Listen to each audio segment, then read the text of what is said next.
June 14, 2016, was supposed to be a magical evening at Disney World's Grand Floridian Resort and Spa in Orlando, Florida. The Graves family, visiting from Elkhorn, Nebraska, was soaking up the Disney magic.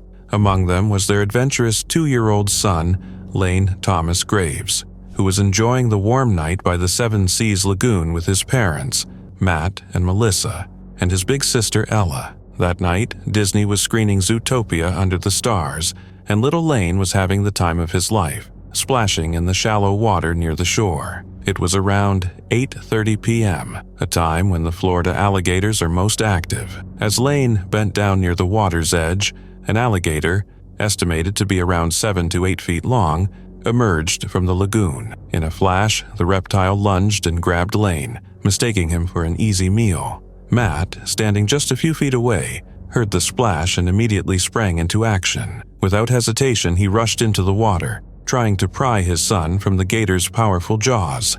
He fought desperately, but the alligator was too strong, dragging Lane into deeper water and out of reach. It was every parent's worst nightmare unfolding in an instant. A massive search operation kicked off immediately. Disney staff, law enforcement, and dive teams worked through the night. After 17 grueling hours, Lane's body was found 6 feet underwater, about 15 yards from where he was taken. The medical examiner later confirmed his cause of death as drowning and traumatic injuries caused by the alligator. In the wake of the tragedy, Disney wasted no time making changes. They removed nearly 100 alligators from their properties, installed barriers around the lagoon, and put up new warning signs explicitly mentioning alligators. They also built a lighthouse memorial near the lagoon in honor of Lane. Meanwhile, the Florida Fish and Wildlife Conservation Commission investigated the incident and deemed it a predatory attack, noting that it occurred at dusk, prime hunting time for alligators. Although no swimming signs had been posted, they didn't warn guests about alligators. Shockingly, reports later revealed that some guests had even alerted Disney staff about a gator in the area before the attack, but no action was taken. Despite their unimaginable grief, Matt and Melissa Graves chose not to take legal action against Disney. Instead, they channeled their loss into something meaningful, establishing the Lane Thomas Foundation. The foundation helps families navigating pediatric organ transplants, a cause close to their hearts. On Sunday, February 2, 2025, a breathtaking hike turned into a nightmare that no one could have predicted. The serene beauty of the Punch Bowls area near Santa Paula, a place that should have been filled with awe and adventure, became the backdrop for a tragic, heart-wrenching tale. A man in his mid-40s, later identified as John Antonio Madrigal, 44, from Oxnard, lost his life after an unforgiving fall into the icy, rushing waters. What was supposed to be a simple hike with a close friend ended in desperate attempts to save a life and ultimately crushing defeat. It was around noon when the Ventura County Sheriff's Office received the disturbing report. A hiker had plunged into the water and was unable to recover. In the early moments, no one knew exactly what had transpired, but as rescue teams rushed to the scene, the truth began to unfold. Madrigal had been hiking with a close friend, the kind of bond that made the wilderness seem smaller, more manageable. But as the two hiked through the rugged terrain, tragedy struck without warning. The water of Punch Bowls, beautiful yet deceiving, took hold of him in a flash. Madrigal's friend, a devastated witness to the horror, did everything he could to save him. In a split second, his best friend was gone, pulled into the frigid depths. Desperation flooded his every thought. Without hesitation, he threw himself into the water, twice, hoping to reach Madrigal before it was too late. The coldness of the water, the strength of the current, nothing could overcome the overwhelming power of nature that trapped his friend. Each second felt like an eternity, but despite his frantic attempts, Madrigal couldn't be reached. With no choice left, the friend did the unthinkable. He ran for miles trying to find a signal, hoping against hope that he could reach someone, anyone who might be able to help. His heart pounded in his chest, his breath shallow as panic overtook him. He had to do something. He had to reach 911. The mountain, the water, the vastness of it all was suddenly suffocating. After what must have felt like an eternity, he managed to text for help, but by the time the rescue teams arrived, it was already too late. Later, when the Ventura County Medical Examiner's office confirmed the devastating news, it was revealed that Madrigal had drowned the water, claiming him in the worst possible way. But there was more to the tragedy. Atherosclerotic cardiovascular disease was found to have played a part, complicating the already dire situation. What should have been a routine outing had turned into a frantic, impossible struggle for survival. A life lost to a mix of the harsh elements and an unforgiving body. As the days went by, the details began to emerge. Preliminary reports from the sheriff's office initially suggested that Madrigal had fallen into the water, but the friend, speaking out for the first time, shed a different light on what happened. According to him, Madrigal had dove in intentionally, perhaps unaware of the dangers the water held. What went through Madrigal's mind in those last moments? Did he misjudge the situation? Did he think he could handle the water, only to be overwhelmed in the blink of an eye? We may never know. But what was clear is the agony that followed the helplessness of a friend who tried everything he could to save someone he loved. The pain of watching someone so close slip away, knowing you did your best, but it wasn't enough. The mountain, with its beauty, had claimed another victim, and there was nothing anyone could do to change it.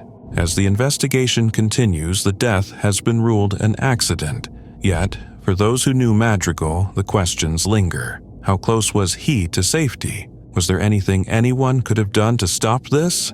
The Punch Bowls, a place that attracts so many with its beauty, has now become a solemn reminder of how quickly things can go wrong and how fragile life truly is. The wilderness can be both breathtaking and brutal, and in this tragic event it claimed a man, a friend, and a memory that will never fade. For Lisa Schilling and her 12-year-old daughter, Lily Aguilar, Buckhorn Canyon wasn't just a place. It was a tradition, a sanctuary, a slice of untouched nature where the worries of city life faded away. It was where they had laughed around campfires, watched the stars from their trailer, and made countless cherished memories with their loved ones.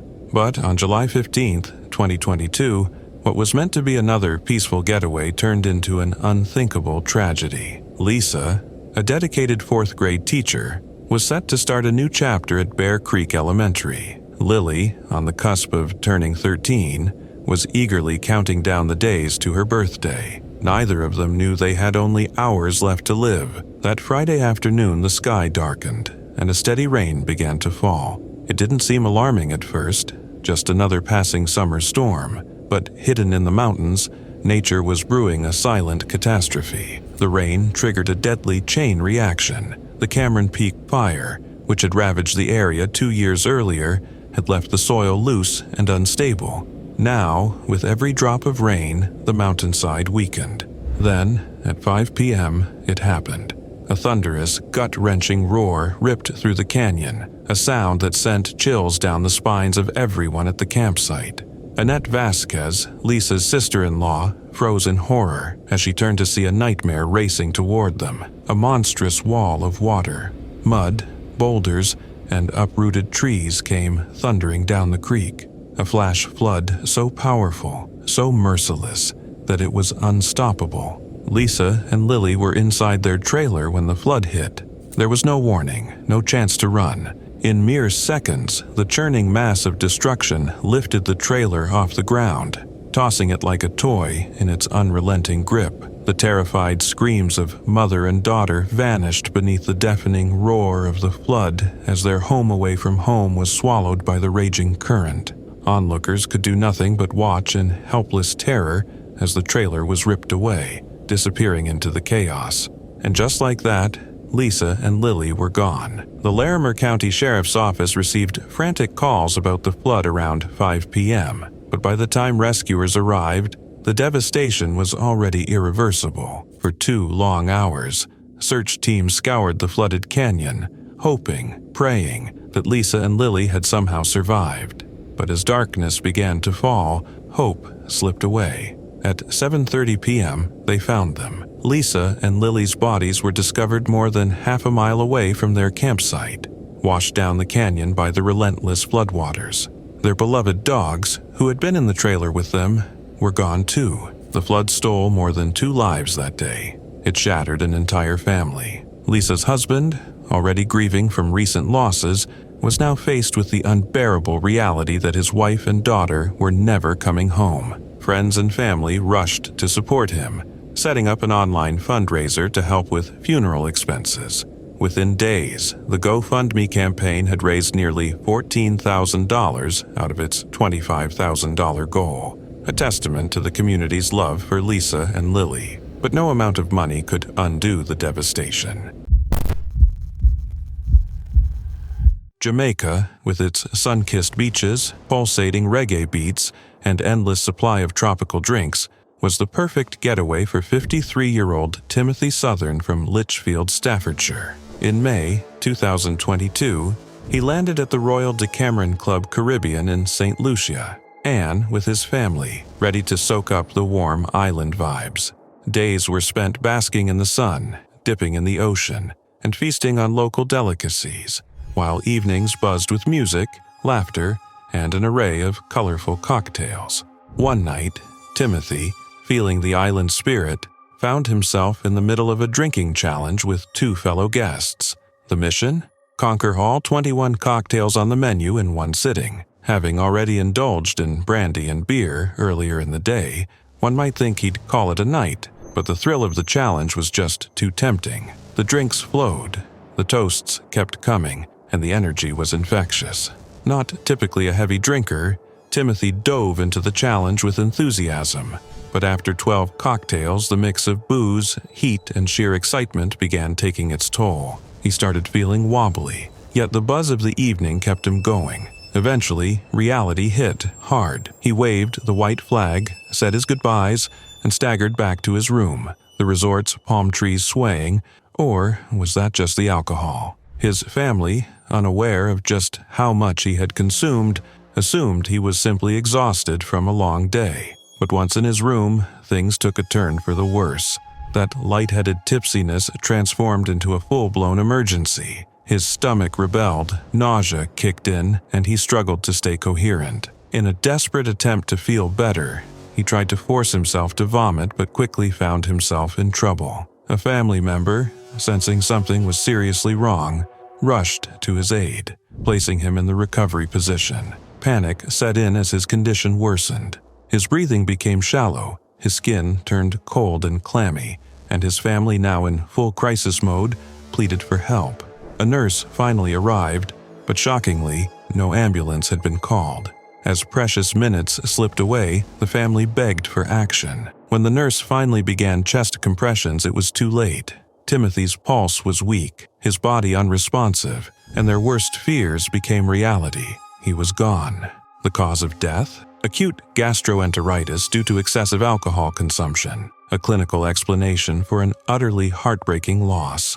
The Southern family's dream vacation had turned into an unthinkable nightmare. Their grief was compounded by anger, believing the resort had failed them, not only by allowing such reckless drinking but also by its delayed response. And as if fate hadn't been cruel enough, their travel insurance didn't cover repatriation, forcing them to start a GoFundMe to bring Timothy home. A paradise lost, in every sense of the word. For over 2 decades, Ann Houghton was a guardian of the Great Smoky Mountains, a passionate hiker, a tireless volunteer, and a woman whose love for the wilderness ran deep. She knew these trails better than most, having spent more than 4,000 hours navigating them, educating visitors, and preserving the land she held dear. But on a routine overnight hike, something went terribly wrong. Anne set out on Tuesday, 28th January, just as she had countless times before. There was no reason to suspect danger, no warnings, no bad weather, no sign that this hike would be different. But when she didn't return the next day, unease crept in. At first, many believed she was simply delayed, maybe enjoying an extra moment in the place she loved most. But as the days stretched on with no word, that hope turned into something darker. By Saturday, when she failed to show up for her volunteer shift, alarm bells rang. A full-scale search began, with multiple agencies racing against time to find her. Her vehicle was discovered at Smokemont Campground, a haunting reminder that she had ventured into the wilderness but never made it back. The search pushed deeper, covering miles of rugged terrain, Bradley Fork, Chastine Creek, Hughes Ridge, until finally, nearly a week after she vanished, the heartbreaking truth was uncovered. At 1:53 p.m. on Sunday, February 2nd, Anne's body was found just a quarter mile from the Enlow Creek Trail, so close to the path, so agonizingly near to safety, yet something had stopped her from making it back. Authorities have yet to determine her cause of death, but they have ruled out foul play. Still, the mystery lingers. What happened to a woman so experienced, so deeply connected to these mountains that even the most challenging trails had never faced her before? Her loss sent shockwaves through the community. Anne was an enduring and beloved member of our Smokies community, said Charles Sellers, acting superintendent of Great Smoky Mountains National Park. She was a dedicated volunteer and avid hiker who shared her passion for the park with many visitors. Great Smoky Mountains National Park offers condolences to her family and friends. The search effort had been massive, with the teams from Cherokee Fire and Rescue, Bucer, the Macon Volunteer Fire Department, the Cowie Volunteer Fire Department, the Appalachian Mountain Rescue Team, and the Jackson County Sheriff's Office working tirelessly to find her. But in the end, the Smokies took back one of their own. Anne's dedication was unmatched since 2004. She had taken few, if any, breaks in service, the Park Service said. In 2022, her tireless efforts earned her a nomination for the prestigious George and Helen Hartzog Award for Outstanding Volunteer Service. Her tragic death raises more questions than answers. Was it a sudden medical emergency, a misstep on the trail, or something more sinister lurking in the wilderness? Whatever happened in those final moments, one thing is certain: Anne Houghton's legacy will forever be etched into the very mountains she gave her life to. It was supposed to be an unforgettable weekend. 4 young friends camping under the stars, surrounded by the peaceful waters of Lake Bodom. But instead of a night filled with laughter and adventure, their trip turned into one of Finland's most chilling murder mysteries. On the night of June 4th, 1960, 2 15-year-old girls, Mila Emil Björklund and Anja Tuulikki-Mäki, along with their 18-year-old boyfriends, Seppo Antero Boisman and Niels Wilhelm Gustafsson, set up camp by the lake, eager to enjoy the beauty of nature. The air was warm, the lake still, and the group was in high spirits, completely unaware of the horror that was about to unfold. Sometime between 4 and 6 a.m., as the friends lay inside their small tent, an unknown force struck with brutal precision. The attack was swift and merciless. Mila, Anja, and Seppo were stabbed and bludgeoned in the dead of night, their bodies left in a gruesome state.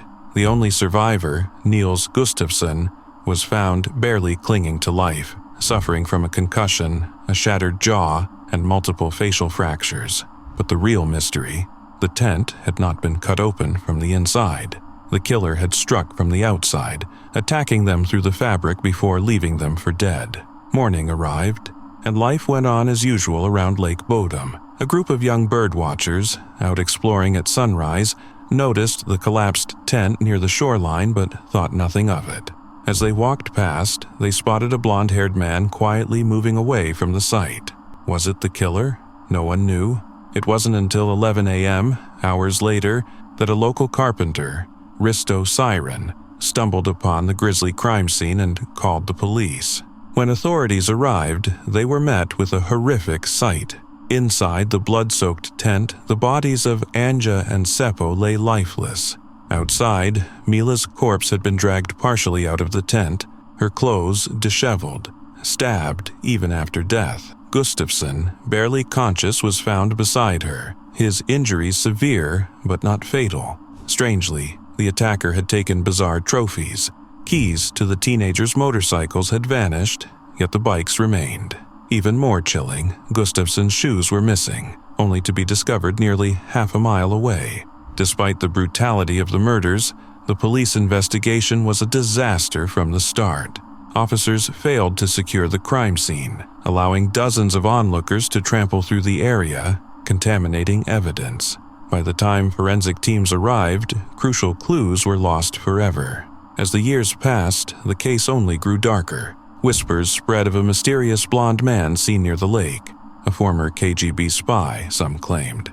Another theory pointed to a local shopkeeper, known for his violent outbursts. Yet, no arrests were made. The Lake Bodom murders faded into legend, a cold case that haunted Finland for decades. Then, in 2004, 44 years after that fateful night, new forensic technology brought the case back to life. DNA evidence led police to an unexpected suspect, Niels Gustafsson, the lone survivor. The prosecution claimed that on the night of the attack, a drunken argument broke out between Gustafsson and Seppo Boisman. In a jealous rage, Gustafsson was beaten and humiliated by his friend, leaving him with a broken jaw. Enraged, they alleged, he snapped, murdering his friends in cold blood before injuring himself to stage the scene. The key piece of evidence? Gustafsson's shoes, found away from the campsite, were covered in the victim's blood, but not his own. The trial gripped the nation. Was he the sole survivor of a massacre, or the mastermind behind it? In October 2005, the jury reached its verdict: not guilty. The case against Gustafsson was deemed too weak, and he was acquitted, walking away a free man. The Finnish government later compensated him nearly 44,900 euros for wrongful accusation and the trauma of the trial. But to this day, the true identity of the killer remains unknown. No other suspects have ever been charged. No new evidence has emerged. It was November 16, 2018, when 26-year-old John Allen Chow embarked on a mission that would change his life forever. A devoted American missionary, Chow had trained with All Nations International, a Christian organization, and was deeply passionate about sharing his faith. His dream? To reach the Sentinelese, a fiercely independent tribe living on North Sentinel Island in India's Andaman Islands. They had lived in isolation for thousands of years and were notorious for rejecting any outside contact. But despite the risks, Chow felt it was his calling to introduce them to Christianity. Chow wasn't new to the Andaman Islands. He had visited in 2015 and 2016, learning about the Sentinelese along the way. But this trip was different. This time, he wanted to meet them face to face. The Sentinelese, believed to number around 150, had a well-earned reputation for protecting their isolation, often greeting intruders with a barrage of arrows. Chow, however, was determined.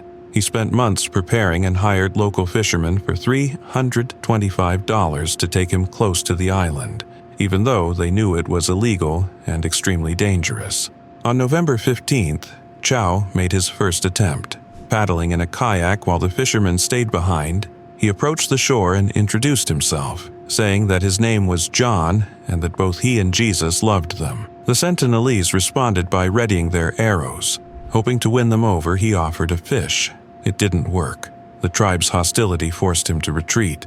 Not one to give up easily, Chow tried again later that day, bringing gifts like a football and more fish. The result? Another angry reaction and a hasty retreat. Frustrated but undeterred, he wrote in his journal that he was scared, but still felt called to his mission. He debated leaving, but ultimately decided he couldn't turn back. On November 16th, before making his final attempt, Chow penned a letter to his family, acknowledging the risks and asking for their forgiveness if things went wrong. He made it clear that he didn't blame the tribe or God for whatever might happen. The fishermen, waiting offshore, later reported that as Chow neared the beach, the Sentinelese attacked, shooting him with arrows before dragging his body away. They watched in horror, later recalling that the tribe appeared to bury him on the beach. Authorities confirmed Chow's death, but opted not to retrieve his remains to avoid further conflict. His mission sparked fierce debate. Some saw it as reckless, violating laws designed to protect the Sentinelese from outsiders and potential diseases. Others viewed it as a testament to his unwavering faith. His family forgave the tribe, seeing his mission as an act of sincere devotion. In the end, Chow's story serves as a powerful reminder of the tension between faith and respecting cultural boundaries, a topic that remains deeply polarizing. Zion National Park is a place of beauty and danger, where breathtaking views mask the unforgiving terrain beneath. Hikers travel from all over the world to explore its towering cliffs and winding trails, seeking adventure and awe-inspiring sights. But for one man, what should have been an ordinary trek turned into a fatal mystery, one that has left visitors and authorities searching for answers. On the morning of Sunday, February 2nd, 2025, a chilling call came in. A hiker had been found motionless on the Canyon Overlook Trail, one of Zion's most well-traveled paths. Park officials were alerted at 7:15 a.m., and emergency responders rushed to the scene. Every second counted. Was he injured? Was he still alive? But as they arrived, hope quickly faded. The 37-year-old man was already gone. The Canyon Overlook Trail isn't the most treacherous path in Zion, but it demands respect. It stretches just 1 mile, a hike that usually takes about an hour. But don't let the distance fool you. Steep drop-offs, shifting terrain, and sudden elevation changes make this a trail where one wrong step can mean disaster. Yet, something about this case is unsettling. How did an experienced adult hiker meet such an abrupt and tragic fate on a trail considered moderate? If it had been a sheer cliff face like Angel's Landing, perhaps the cause would be obvious. But here, the circumstances remain clouded in uncertainty. Was it a simple misstep in the early morning hours? A sudden medical emergency? Or did something else happen? Something more sinister lurking in the shadows of Zion? As the Washington County Sheriff's Office launches an investigation, the questions are piling up. Was he hiking alone? Were there any witnesses? Did he suffer a fatal fall? Or did his body simply give out under the strain of the climb? Authorities remain tight-lipped, fueling speculation and concern. Those who have walked the Canyon Overlook Trail before can't help but feel a chill at the thought. How could someone set out for a simple hike and never return? One moment, he was climbing the rocky path, taking in the beauty of Zion. The next, his life was over, leaving only a lifeless body on the trail as the park's towering cliffs stood silent. This wasn't supposed to happen, but in nature's raw and unpredictable embrace, even the most familiar trails can turn deadly. And until the truth is uncovered, one question will haunt every hiker who sets foot on that trail. Could this happen to me? The Eastern family had looked forward to this trip for months. A peaceful retreat deep in the Boise National Forest, a break from the noise and chaos of daily life. The tall pines swayed gently, the crackling campfire cast flickering shadows, and the cool night air wrapped around their tents as they drifted off to sleep. But in the early hours of September 9th, 2023, their world shattered. At 5 a.m., while the forest was still cloaked in darkness, a loud, sickening crack echoed through the trees. It was the kind of sound that made your stomach drop before your brain could even process what it meant. Within seconds, a massive cottonwood tree, weakened by age and fire damage, came crashing down onto the tent where 8-year-old Cadence Easton and her faithful dog, Zell, lay sleeping. By the time anyone could react, it was already too late. A family friend, who had been camping nearby, was jolted awake by the sound. Rushing to the scene, he arrived just as the frantic shouts of Cadence's parents, Quinn and Natasha, filled the air. Flashlights flickered in the darkness, illuminating the horrifying sight, a tent crushed beneath the monstrous weight of the fallen tree. Emergency responders from the Elmore County Sheriff's Office arrived swiftly, but there was nothing they could do. Cadence was pronounced dead at the scene. Her loyal companion, Zell, never left her side, not even in death. The grief was unbearable. Cadence wasn't just another child. She was a ray of sunshine to those who knew her. Her family described her as endlessly curious, quick-witted, and filled with an infectious joy that could lift even the darkest moods. She had a special connection with animals, a deep love for nature, and an ability to make friends wherever she went. Her twin sister London was devastated. The two had been inseparable since birth, sharing an unspoken bond that only twins understand. And now, half of that connection was gone, taken by an act of nature so sudden, so cruel, it seemed almost impossible to comprehend. As officials surveyed the scene, they couldn't ignore the eerie truth. The tree that fell had been rotting for some time. Its weakened core, likely damaged by previous wildfires, had turned it into a silent, ticking time bomb, waiting for the perfect moment to collapse. Could this tragedy have been prevented? Were there warning signs that had gone unnoticed? The authorities launched an investigation, trying to determine whether past environmental damage had made the trees in the area unstable, putting other campers at risk. News of Cadence's passing sent shockwaves through Paul, Idaho, and beyond. In response, the devastated community rallied together. A GoFundMe page was set up to help the Easton family with funeral costs and other expenses, and within days, more than $28,000 had been raised. In the face of unimaginable loss, the Eastons found themselves surrounded by love and support, a reminder that even in the darkest moments, kindness and compassion endure. Yet, no amount of condolences or financial aid could erase the pain of what happened that night.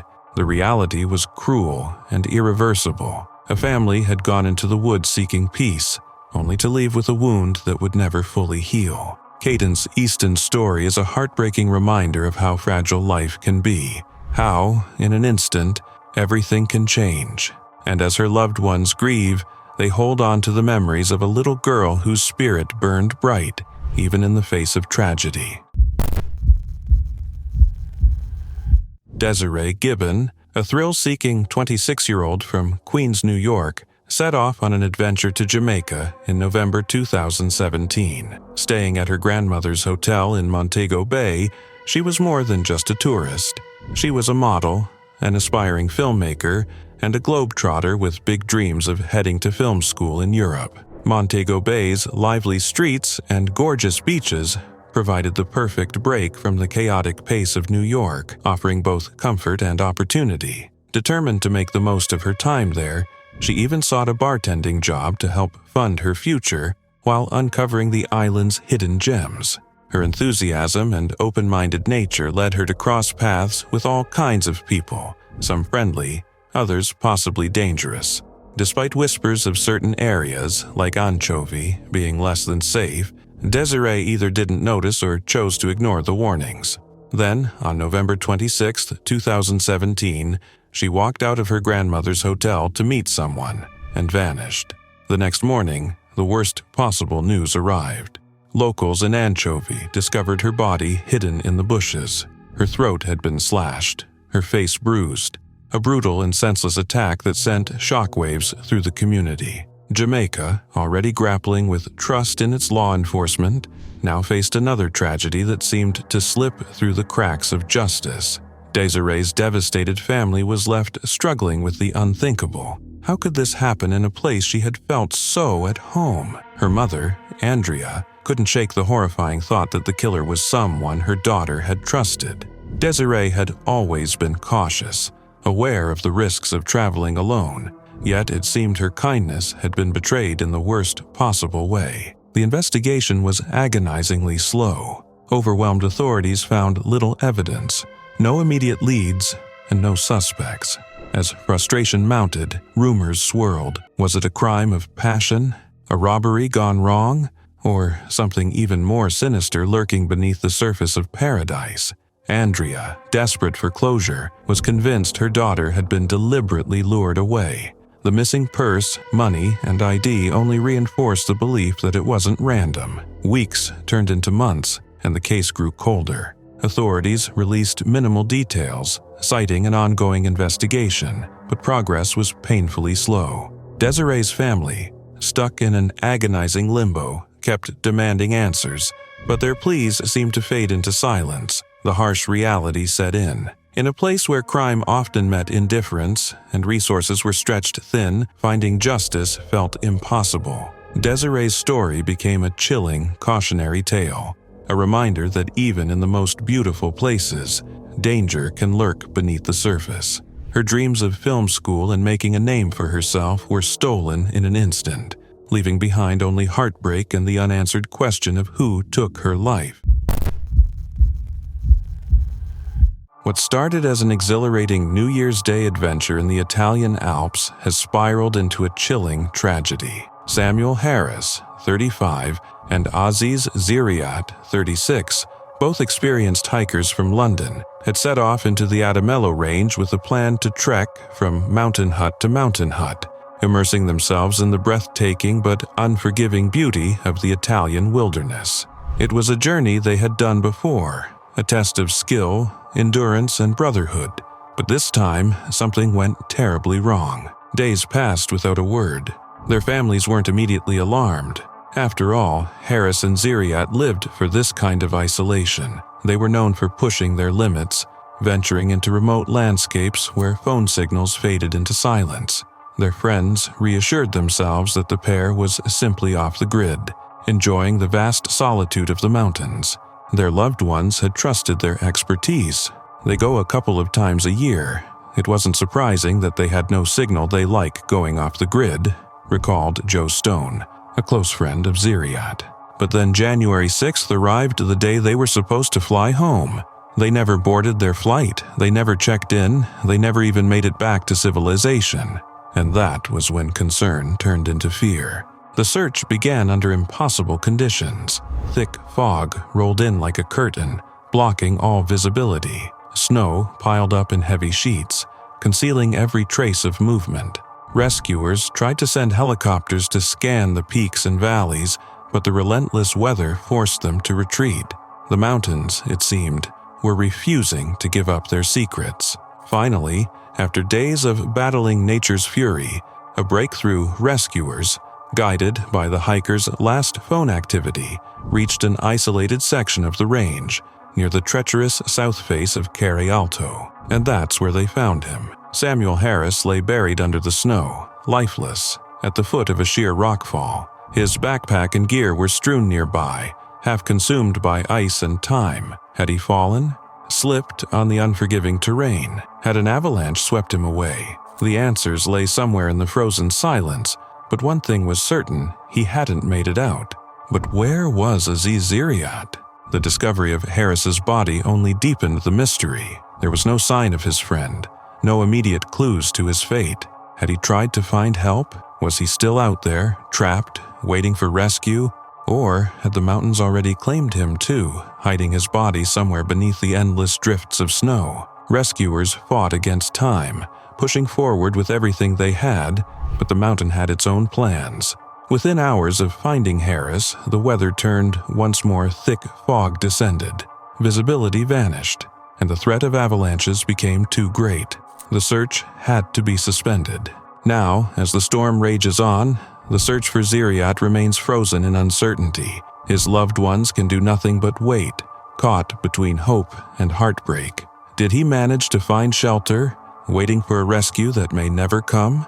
Or has the Adamello Range taken him, keeping its final secret buried beneath ice and stone? The only way to find out is to go back up the mountain. And when the weather clears, that's exactly what they'll do, because one man is still missing, and time is running out. Trevor Holminski was a 20-year-old with an unbreakable bond with nature. The wilderness wasn't just a passion for him, it was his way of life. His documentary, A Blue Crow, captured his survival skills and deep respect for the wild. And soon, he was set to embark on his next great adventure, joining the Marines. But before taking that step, he craved one last escape into the outdoors, a final taste of the untamed world he loved.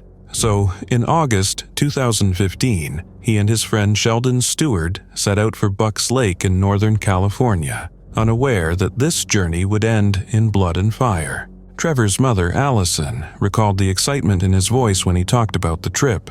He had no idea he was walking into his own nightmare. The lake shimmered under the setting sun as Trevor and Sheldon pitched their tent.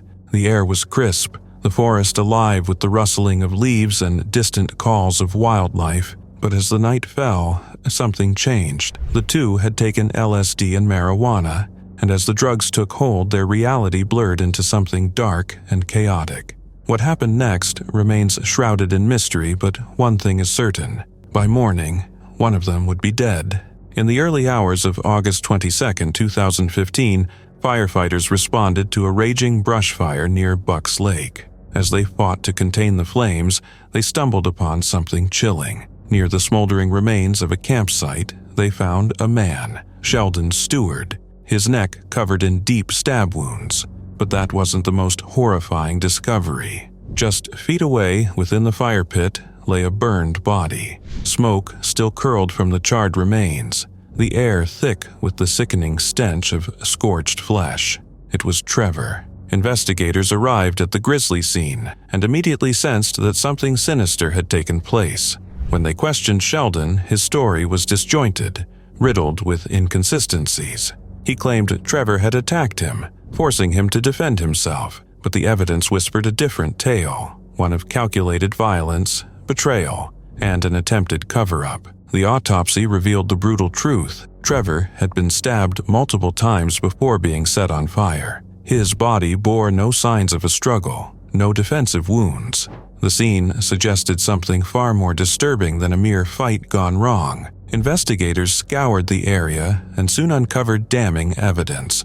Trevor's wallet and ID buried near the campsite, alongside the very knife used to kill him. And then there was Sheldon's own wounds, shallow cuts that medical experts determined were likely self-inflicted. The noose tightened around Sheldon as detectives pressed him for answers. His version of events kept shifting. First, he insisted he acted in self-defense. Then, he claimed Trevor had made unwanted advances.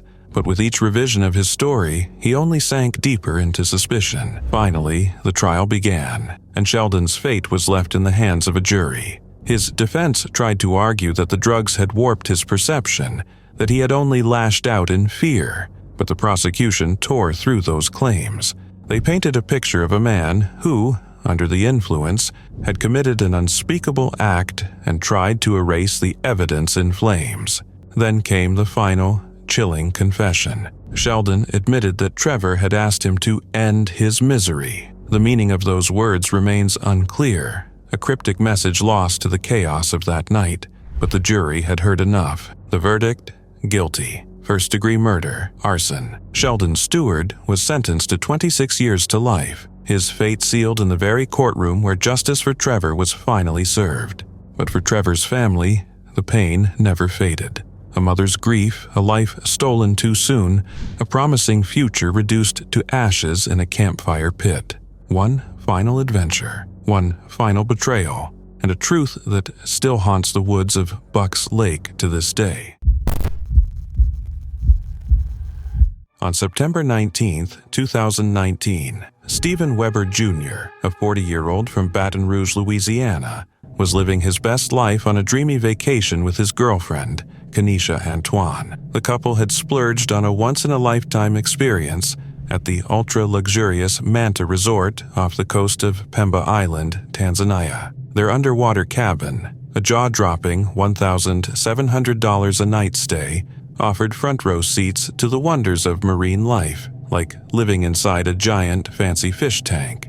But this wasn't just any getaway. It was meant to be a milestone in their love story. Stephen, a guy known for his adventurous and romantic streak, had a grand plan up his sleeve. He was about to pop the big question in the most unforgettable way possible, an underwater proposal. With a handwritten note tucked safely in a Ziploc bag and an engagement ring in hand, he set the stage for a moment, straight out of a movie. The note?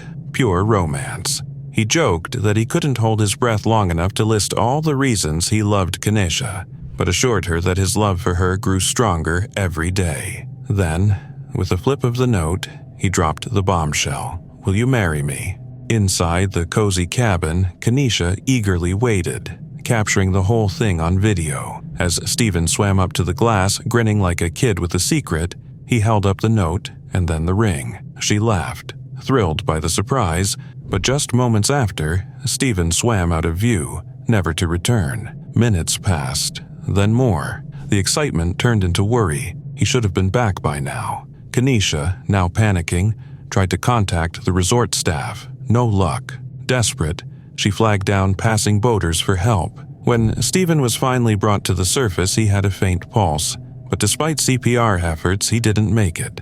Kenisha's heartbreak spilled onto Facebook, where she shared the gut-wrenching reality. Stephen never got to hear her say yes. She reminisced about their magical trip, how he had gushed over their once-in-a-lifetime experience.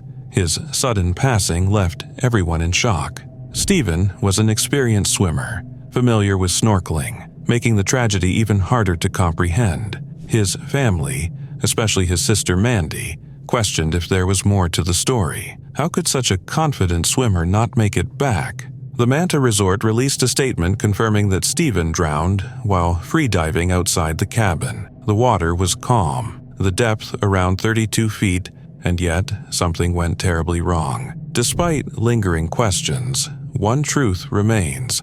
Stephen spent his final moments doing something he loved for someone he deeply cherished. His family and friends, though devastated, take solace in the joy he brought to so many lives.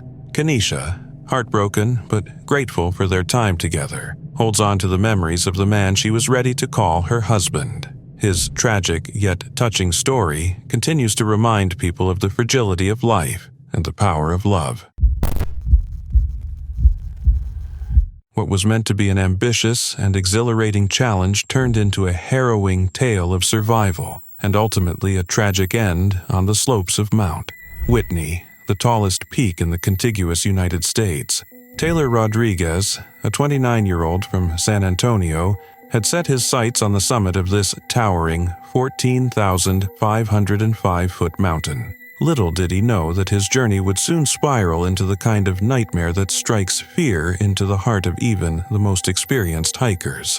It was December 30th, 2024, when Rodriguez began his ascent full of anticipation and excitement, but entirely unaware of the battle he was about to face.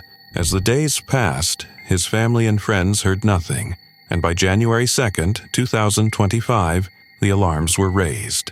Rodriguez was officially reported missing after he failed to check in and didn't return as planned. His whereabouts were unknown. The mountain was holding him captive. Inyo County Search and Rescue sprang into action, joined by the dedicated team of the Inyo County Sheriff's Office. The Whitney Trail and Mountaineers Route, popular paths to the summit, were scoured, with the hope that someone might have seen the young hiker, or perhaps had some clue about his last known movements. The search was urgent, but in a vast wilderness like Mount Whitney, the mountain had its own plans. The hours ticked by with no sign of Rodriguez.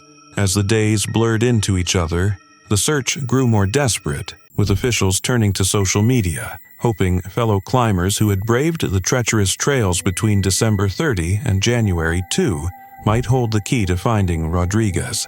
But the mountain seemed to keep its silence, unwilling to give up its secrets. Then, on January 4th, the unthinkable was confirmed.